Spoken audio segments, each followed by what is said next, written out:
За манай Dark and Bay podcast-ийн энэ 7 хоногийн дугаар эхлэхэд бэлэн болцсон байна. Тэгээд энэ 7 хоногийн дугаарыг уг нь бол манай дүлгөөнөө хийн гэжсэн ч завгүй болсон болохоор би энэ 7 хоногийнхоо дугаарыг хийж байна.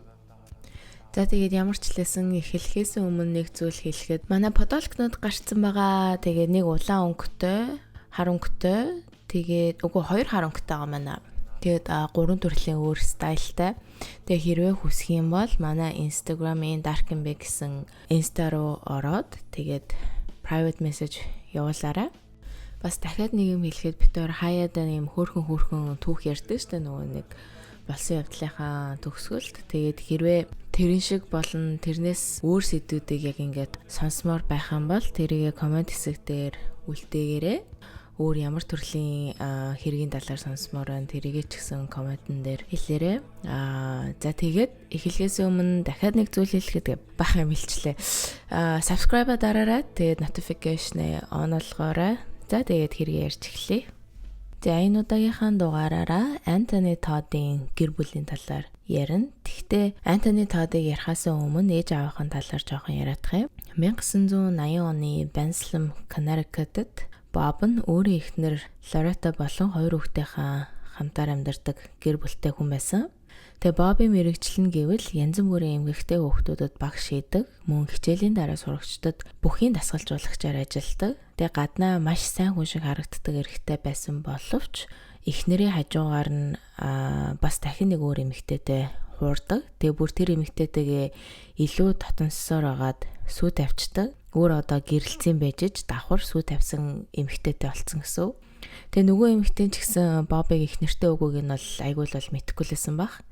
Тэгээ дээрээс нь болоогүй бүр 17 настай найз охинтой. Тэгээ яаж ингэж 3 эмгэгтэйтэй нэгэн зэрэг явуултыг мэдэхгүй.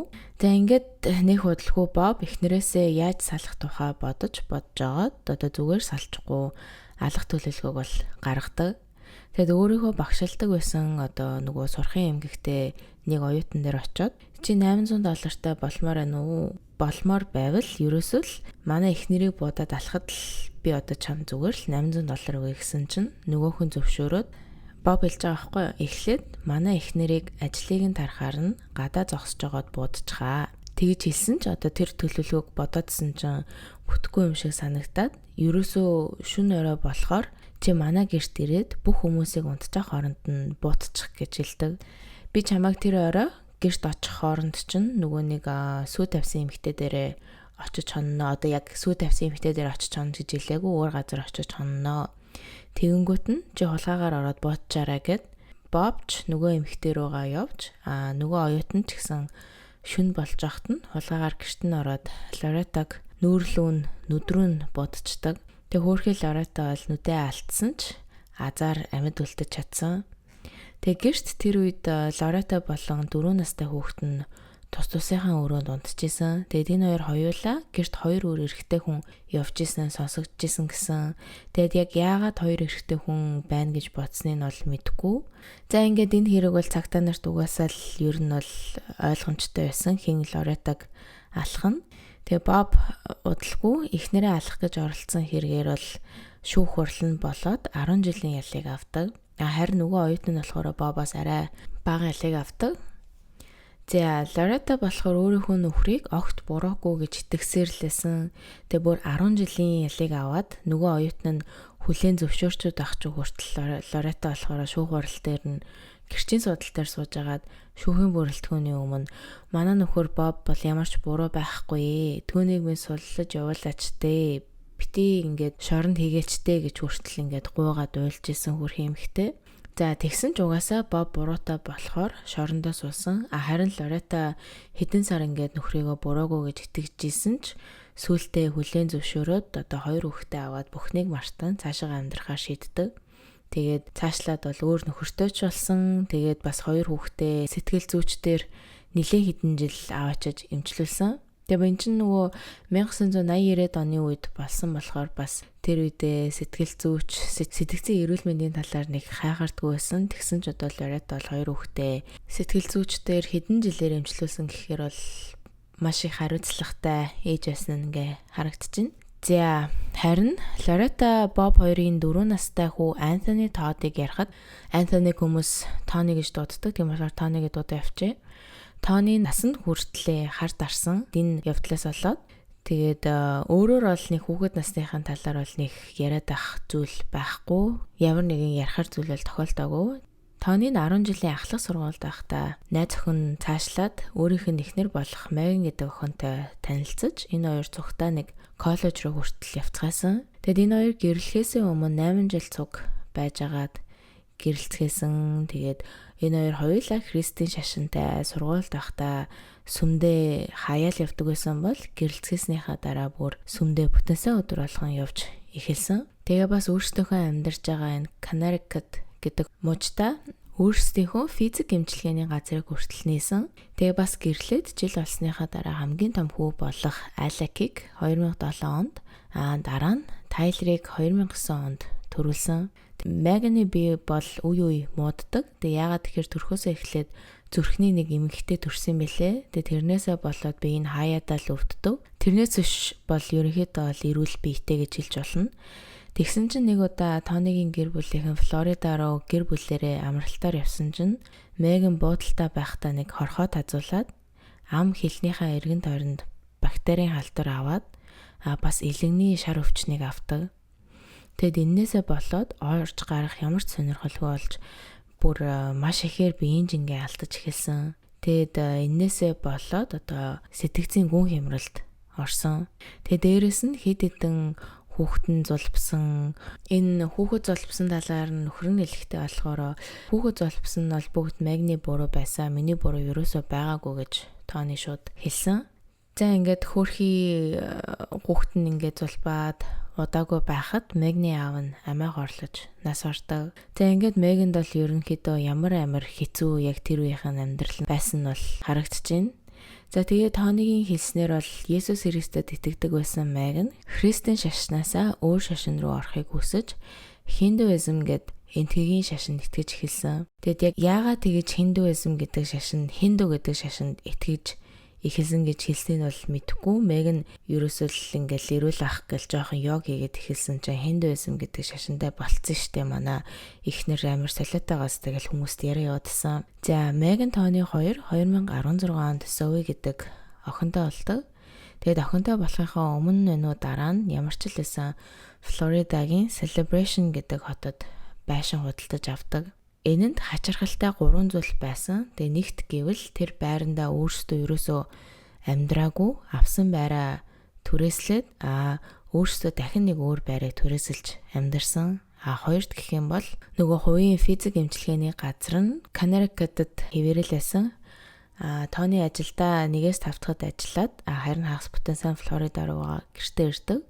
Гуравт энэ Celebration Florida гэдэг хот нь Disney паркын яг хажууд нь байт юм байна л да. Тэгээд Walt Disney өөрөө амьд байхдаа Disney-гийн хажууд хүн болгон аз жаргалтай ингээд маш гоёор амьдрах жижигэн хотгоныг барих хүсэлтэй байсныхан дагуу барьсан. Тэгэд яг яагаад хачирхалтай гэж байгаа вэ гэхээр энэ Celebration гэх хот нь болохоор хотын байр байшин гудамж нь сүүлийн жилүүдэд ерөнхийдөө айгүй их муутсан, байрныхаа нь унсан. Тэгэл гадаах гудамж энтертэй ерөөсөө засвар ихгүй байсаар агаад дээрээс нь шинэ хүмүүс нүүж ирэхгүйгээс болоод ерөн л хуучин хотуудын нэг болцсон. Тэгэд одоо яагаад тийм газар руу нүүсэн нь бол мэдгүй. За ингээд 2019 онд талархлын баяраас шинэ жилийн баяр хүртэл 11 сарын 20-наас 12 сарын 31 хүртэл Megan-ы хамаатан садна нь Megan-тай холбоо барих гэд ерөөсөө чаддгүй. Тэгээ Megan-ы утас нь шууд дуут мессеж рүү яваадсан. Тэгээ Megan өөрөө жоохон стресстэй, депресстэй байсныг ч гэсэн гэрийнхэн нь мэдчихсэн болохоор Megan ингээд жоохон орон зай өгье, гайгүй болохоор өөрөө бид нартай ингээд залах байлгүй дээ гэд бодоод орхицсон. За тэгсэн ч одоо сар гарan юу ч бичихгүй ярихгүй болохоор нь хамаатан садна нь тэр хотынхаа цагдаа руу залгаад гэрт нь очиод манай ихч 9 минут байна уу шалгаад өгөөч гэд хэлсэн чинь цагдаа нар Megan-ы гэрт 4-5 удаа очисон боловч гэрт нь хүн байхгүйсэн болохоор зүгээр очичоод хаалган тогсчоод буцаа яваадсан. За тэгээ бас жил болгон Megan-ы гэр бүлийнхэн хамаатан садантайгаа нийлж байгаа нэг 2-3-7 хоногор аяллаар явтан мэлээ. Тэгсэн чинь энэ жил ерөөсөө Меган гэрийнхэн рүүгээ залхаад одоо ядчалтай энэ жил би очиж чадахгүй нэ энэ төр гэж юу ч хэлэхгүй болохоор нь гэр бүлийнхнийхэн санаа зоволт бол улам их нэмэгдсэн. За ингээд дахин 1-р сарын 13-нд Тонигийн гэр лүү 2 цагтаа очих гээд яг Тонигийн гэрийнхэн гудамжаар эргээл орсон чинь гэрийнхэн урд зогсчихсэн Тони тэр 2 цагтаа хараа шууд хурдан гэрлэгөө ингээл гүг орчтой. Тэгэхээр нөгөө 2 цагтаа чи ингээл гайхаал 4-5 удаа Меган гисэн минь дгүүгэн шалах гээд чадаагүй болохоор шууд гэрт нь орохоор шийдэж байрныхаа нэснээс нь түлхүүрийг аваад хаалгыг онгойлгоод орсон чинь гэрт бол маш муухай нэг тийм сонин үнэр үнэртэж эхэлсэн. Тэгээл цагтаа нар гэрт ороод Тониг Антони чи ханагаа газараасаа гараад ирээч гэл орилсон чинь Тони ингээд гарч ирдгүү. Тэгэл дахиад цагтаа нар гарч ирээд бид нартэй ярилцаач те бид нар зүгээр л ярилцмаар байна чамтай гэд хэлсэн чинь Тони 2 давхартаа шатныхаа тэнд цагтаа нар руу харж зогсож ирсэн бол ингээл гачин сонь юм яриад эхэлсэн. Тэгэл нэг өгүүлбэр хэлэх гэж ингээл нэлийн удаал нэг эсвэл чанга яриад нэг эсвэл аяархан яриад тэгэхээр цагтаа нар чи нааша доошо буугаад ирээч чиний юу гэдэг байгаа чинь бид нарт ерөөсөө сонсохдохгүй байна гэсэн чинь Тони заа гэд доошо шатаар буухтаа бүр амар удаан бүр өстө хөлөө зөөж чадтал нэг шатаар гарах гэж бараг 1 минут зарцуулж исэн. Тэгэхээр цагтаа нар бүр ингээд тэсгээ агаад арга ядаа төвөө чи одоо зүгээр өгсөн чинь би зүгээрээ гэж хэлээд арай гэж нэг доошо бууж ирэхээр нь эхнэр хүүхэд чинь хаана нагээ асуусан чинь манай эхнэр дээдлийн давхарт өрөөндөө унтж байгаа гэхээр нь цагтаа Меган байна уу гэд орилсон чинь хариу хэлэхгүй болохоор нь дээшээ гарч үцхээр шийдээд гарсан чинь Мегниг унтлагынхаа өрөөнд өгсөн байдалтай байхыг нь олж хардаг. За дараа нь бусад унтлагын өрөө рүү орсон чинь хариуцлагатай нь 3 хүүхэд нь гуруула хүнжилт ороогдсон мөн гарт нь Христийн шашны эрхийг ороосон байдалтай олцсон. Меган болон том 2 хүн утганы шарахтай бага охин болон нохоо нь утганы шарах байхгүй. Тэгээ мөн гэрээс ногоон өнгөтэй ангийн жижиг утга тэгээд унтуулах юмнуудыг олсон. За цогцснууд нэлээд утаснаас болж яг яаж өгсөн шалтгааныг нь гаргахад бол нэлээд хүндрэлтэй байсан.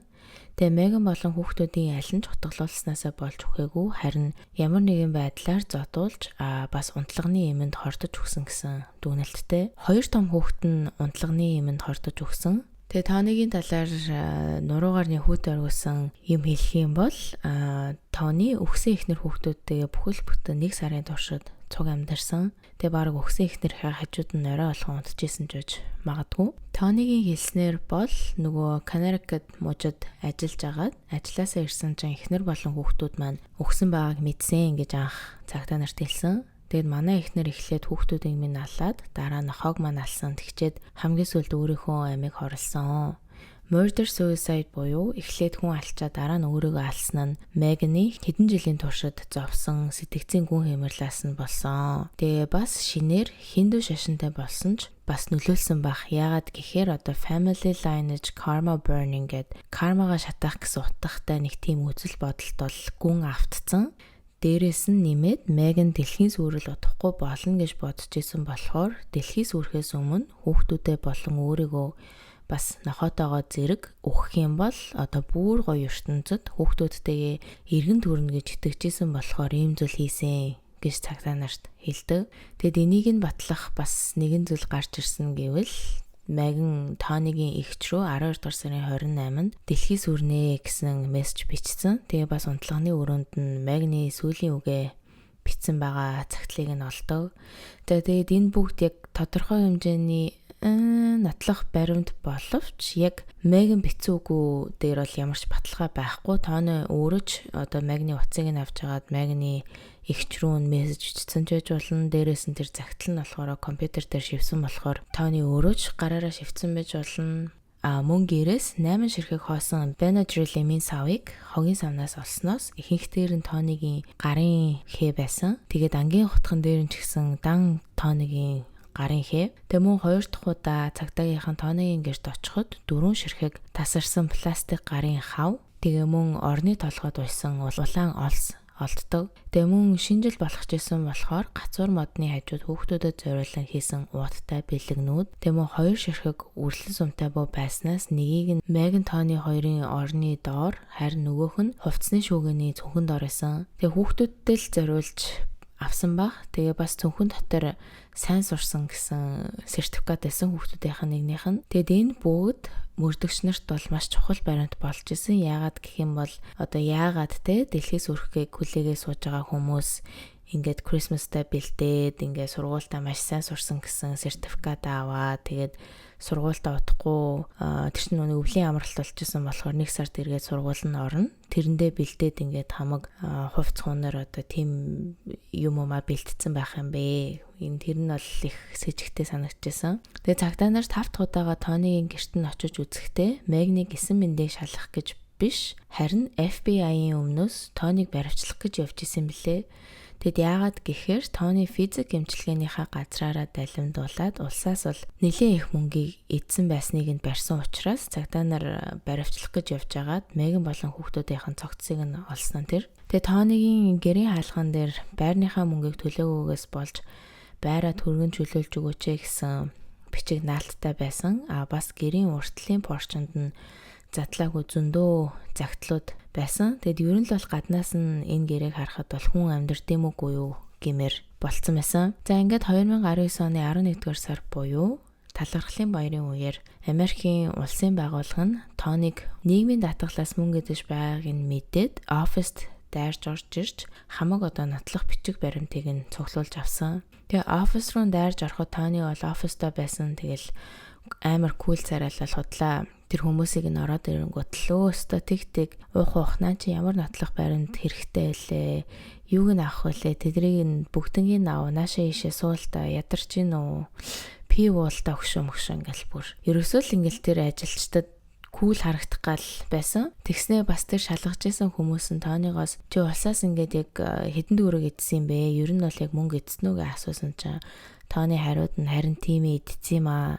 Тэгээ би хувьдаа нэг зээл авсан. Тэгээ тэрийгээ дарах гад улсаас мөнгө авсан юм аа гэж бүр юу ч болоогүй юм шиг бурууга хүлээсэн. За ингэж оффисоо нэгжүүлснийхаа дараа Тони бол буцааж Флорида руугаа явсан. Тэгээд оффисыг нэгжижсэн эсвэл ямар их өрөнд орсон байсныг нь Меган болон гэрийнх нь мэдчихсээгүйг нь бол мэдэхгүй байна. Бараг л мэдээгүй бах гэж таамаглалтай мэлээ. За ямар ч л байсан Тони гэртээ буцаж очоод Мегны бие болон сэтгэс мэдэрэл нь огцон мууцсан байхыг нь олж мэдсэн гэсэн. Тэгээ цагдаа нар Тониг 1-р сарын 15-нд баривчилж аваад мэдүүлэг авахад эхлээд эхнэр хүүхдээ өгсөн байдалтай олсноос өөр зүйл байхгүй гэж хэлснэ. Маргааш нь болохоор би ч гэсэн ер нь өөрийнхөө амийг хорлох гэж үтсэн штэ гэж хэлсэн. Тэнгүүт нь цагдаа нар Тонигоос дахиад жоохон байж байгаа л за одоо Тони яаж ийн сэтгэл санаа нь ямар байна гэж асуусан ч Тони өөдөөс нь би энэ байгаадаа амар гонигтай байна гэж хэлдэг. Тэгээ цагдаа нар өөдөөс нь яагаад вэ гэж асуусан чинь би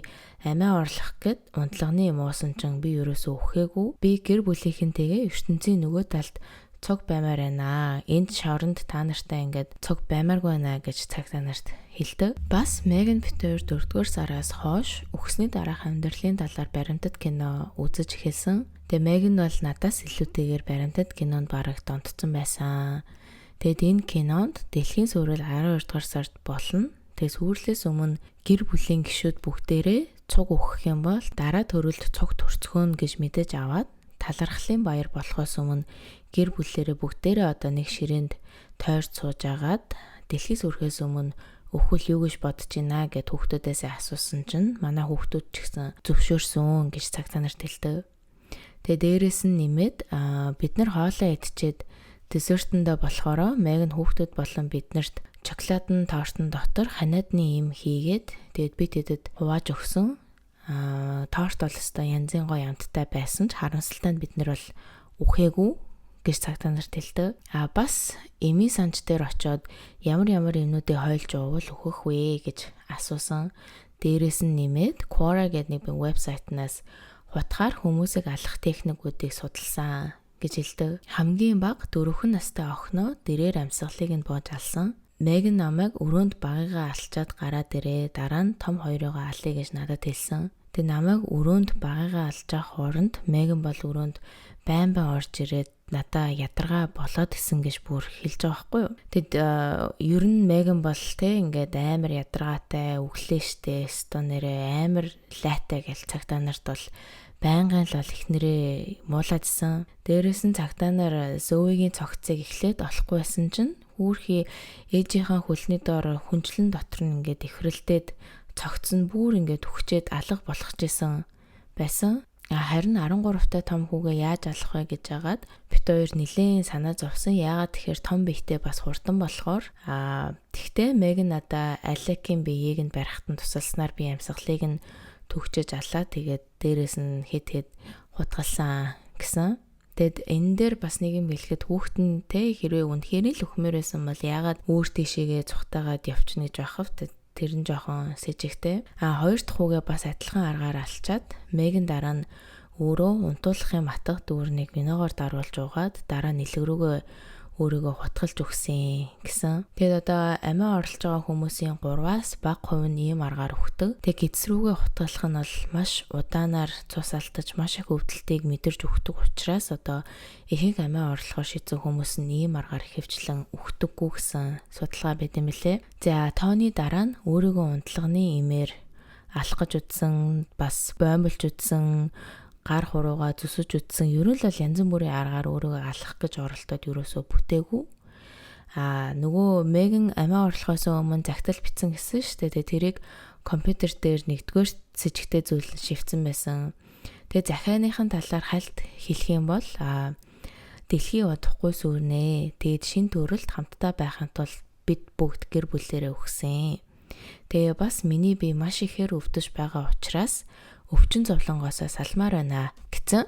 Бас Тонигийн бобос маш ихээр айжина гэсэн байсан. Дээрэс нь биднийг болон нохоог минь чандарлаад үнсийг минь далаад айгуур тараагаарай гэсэн. Тэгэд энэний бас дахин сэжигтэй өмнөх юм бол Бобтой Тони бол шоронгоосоо гарсны дараа ганцаараа 2 удаа уулзчихсан байж яг яагаад загтал дээрээ Лорета тэгж бичснийг нь бол мэдэхгүй. За шүүхурл болоод буруутай үгүйг нь асуухад Тони би буруугүй манай эхнэр алсан гэсэн. Тэгээ Тони нэг болохоор эхнэрээ алсан, нэг бол өөрөө алсан гэд ерөөсөө ингээд толгой ирэхээр мэдүүлгүүдийг өгөөд байсан. Тэгээ шүүх асууж байгаа байхгүй Тонигоос чи одоо ингээ яагаад мэдрэл юм шиг мэдүүлгийн өөрчлөд байгаа юм бэ гэсэн чинь Тони хэлэхдээ анх цагтаа нар манай гэрт ирэхэд нь би ингээ шатнаас унаа толгоогоо цогцсон юм аа. Тэрнээсээ болоод ой санамжаа алдсан болохоор ингээд 2, 3, 4, 5 өөр мэдүүлэг өгцөн. Тэгээ бас эхнэрийнхаа нэрийг дээрээс нь хамгаалах гэж хэлсэн штэ гэж хэлдэг. Тэгээ мөн амиа орлохынхаа өмнө битсэн цагтл нь ерөөсөө Мегны бичдэг шиг бичигдээгүй одоо нэг сонин бичсэн. Ер нь хүн ингээд мессежээс бичгээд ч гэсэн мэдэгддэж штэ яг тэр хүнээс ирсэн байна. Эсвэл энэ яг юм сонин бичсэн хин бараг л хүн өмнөөс нь бичсэн юм биш үү гэдэг нь ингээд амар мэдгэтгэхэр яг тэрэн шиг загтлыг бичсэн. Тэгэл тэрнийхэн талаар нь асуусан чинь Мегны захиаг би шээстэй өмднийхөө карбон хадгалснаас нь болоод загтал нь шээс болоод урагдсан юм аа. Тэгэд өөрийгөө амиа хорлох хид хідэн орлох хийхдээ тэр нөгөө джинсээ өмссөн. Тэгээ тэр джинсийн кармад нь одоо Мегнийхэн загтал байгааг нь мань нөхөр мартцсан юм байна. Тэгээ шийдсэн чинь урагдчихаар нь би дахин компьютер дээр шивсэн болохоор одоо ийм сонин сонсогдож байгаамаа гэж шүүхийн бүрэлдэхүүний өмнө хэлдэг. Тэгэл ер нь Тонигийн хувьд гэх юм бол асуусан асуулт болгонд дандаа хариулттай. Тэгэл айгүй хурдан тэгээ тэр хариултуудаа ядчихад бодоод олчихно. Мэргэжлийн худлаа яриа сурцсан гар шиг санагдсан надаа. Тэгээ нөгөө нэг загтлынхын талаар нэмж нэг юм хэлэхэд шивж байхдаа Мегны хэлсэн нэг юмыг мартцсан байна. Тэрэн дээр Меган надаа Тони би чамдаа маш их хайртай шүү. Чамайг үргэлж хайрласаар байх болно. Тэгээ намайгаа уучлаарай гэж бичснийг нь би одоо энэ захианд оруулахаа мартцсан бэлээ гэж шүүхийн бүрэлдэхүүнд хэлдэг. Тэгээ шүүх анх эхлэхэд Тони ингээл айгүй уйлал гуниг царайлал сууж ирсэн аа. Яг яллагч талын хуульч Тонигоос асуулт асууж эхлэхэд шууд л одоо ёо ямар ядаргаатай юм бэ гэсэн царай гаргаал ингээл хурдан дуусаач гэл ингээл биеийн хөдөлгөөнөөрөө гаргаад исэн. Харин шүүх дуусахын өмнө Мегны эгч шүүхийн бүрэлдэхүүний өмнө гараад Мегны дүүрэгтэй айгүй их нэр хүндтэй хөршүүдтэй их тусархаг одоо жишээ нэг хөршин өвчтөй гэртээ өвтж яхад нь шүл энтер бариад очичдаг айгүй сайхан сэтгэлтэй. Тэгээд хүүхдүүд нь хөвгчүүлийн асрамжийн газарт очиж дуулж бүжгэлж өгдөг байсан. Тийм хөөрхөн гэр бүлээсэн гэж хэлдэг. Тэгэд хэрвээ дэлхий удахгүй суурна гэж бодож байгаа хүмүүс одоо ийм идэвхтэй амьдралтай байхгүй штэ гэж нэмж хэлдэг. Тэгээ мөн Тони Меган руу байнгын залгадаг. Тэгэд хэрвээ Меган утсаа авахгүй бол над руу залгадаг. Одоо тэгэл хүн нэг залгаал утсаа авахгүй бол завгүй байна гэж орхичиж болно штэ. Тэгэхгүй бүр 40-50 удаа нэмэж залгадаг. Тэр нь бол Меганы эгчд бол байнгын сонь санагддаг байсан. За ингээд шүүх хурал 2022 оны 4-р сарын 22-нд эхэлж 4 хоног үргэлжилсний эцэст Тони насааран шоронд орох ялыг хизээж тэнцэнгийн гарах боломжгүйгээр өгсөн. Нэмээд 1 жилийг амьтан тамалсан гэж нэмж өгсөн билээ. Тэгээ Тони ялаа сонсчоод ингээл гарын чичрээл, биеийн чичрээл би буруугүй штэ гэснийгээ биеийнхээ үйлдэлээр гаргаад исэн. Тэгээ Меганы аваг ах Стюарт хэлэхдээ Тонигийн амьдрал нь 6 жилийн өмнөөс л дортож эхэлсэн. Тэгэд өрөнд орж урьдны амьдарч исэн баян тансаг амьдралаараа амьдарч чадахгүйгээ мэдээд өрнөөсөө гарч засахыг оролдохгүй харин эхнэр хүүхдүүдээ алсан байх гэж хэлсэн. Тэгээ бас нөгөө даатгалаас мөнгө эцснээс гадна хувьдаа Тони бүхэл бүтэн $100,000 зээлийн өртөө бас 2-2 банк Тоник шүүхт дутсан байгаа юм билээ. Тэгээд одоо болохоор Тони бол шорондоо байгаа. Тэгэд А болох Бобтойгоо холбоотой. Бобч гэсэн хүүгээ буруугүй гэж зүтгэдэг. Тэгээ хүүгээ дахин давж заалтахын дэмжиж хүүтэйгээ одоо байнгын харилцаатай байдаг. А бас Тони тэр үедээ толгоогоо зогцсон байсан учраас дэмирээд худал мэдүүлэг өгснөөс болоод манай хүү шоронд орчлоо. Тэрнээс биш бол манай хүү ийм юм хийхгүй гэж өмөрдөг гэсэн. Бас нэг зүйлийг хэлэхэд Меган болон хүүхдүүдийнхэн цогцсон айгүй удаа бараг сар гарan нэг өгччихсэн учраас ерөөсөө ихэнх гэмтлийн хэлж чадахгүй байсан билээ. Тэгээд ямар ч л байсан хутганы шарах байсан. Бинээс нь нэг унтлагын Benadryl гэдэг имийн хор байсан. Тэрийг нь олж чадсан. Тэгээд зодуулж цохиулсан гэсэн репорт бол гарч ирсэн. Тэгээд Тони бол одоо болтол өөрийгөө ерөөсөө л буруугүй л гэл зүтгээд байгаа. Дахиж давж заалтах гад тэр нь ингээд хүлээгдэж байгаа гэсэн. За тэгээ ямар ч лсэн миний энэ хэрэгтээр олж мэдсэн мэдээлэл нэг иймэрхүү байна. Тэгээ миний бодлоор гэх юм бол энэ Тоник бол буруутай л гэж бодож байна. Тэрнээс биш үнэхээр одоо өөрөө Connecticut мужта ажил дээрээ байж байгаа буцаа Флоридад ирээд эхнэр өгтөө өгсөн байгааг олох юм бол одоо ямар ч эрүүл хүн шууд цагтаа дуудна өстэй. Тэрнээс биш бүхэл бүтэн 1 сарын турш өгчжсэн цогцтой ингээд цуг нэг гэрт ингээд тэр үнрээр нь амьсгалаад хажууд нь хоол идээ дунтаад тийм бол яавч эрүүл хүн тэхгүй. Тийм болохоор би буруутай л гэж бодож байна. Та нар тэгээд яг юу гэж бодож байна? Комментар доор бичээрэй. Тэгээд та нарын бүх одоо бичсэн комментийг уншдээ шүү. Тэгээд дараа 7 хоногийн дугаар бол манай дүлгөөнөө ярина. За тэгээд энэ удаагийнхаа дугаарыг ингээд дуусгая. Дараа 7 хоногийнхаа дугаараар уулзтлаа. Түр баяртай.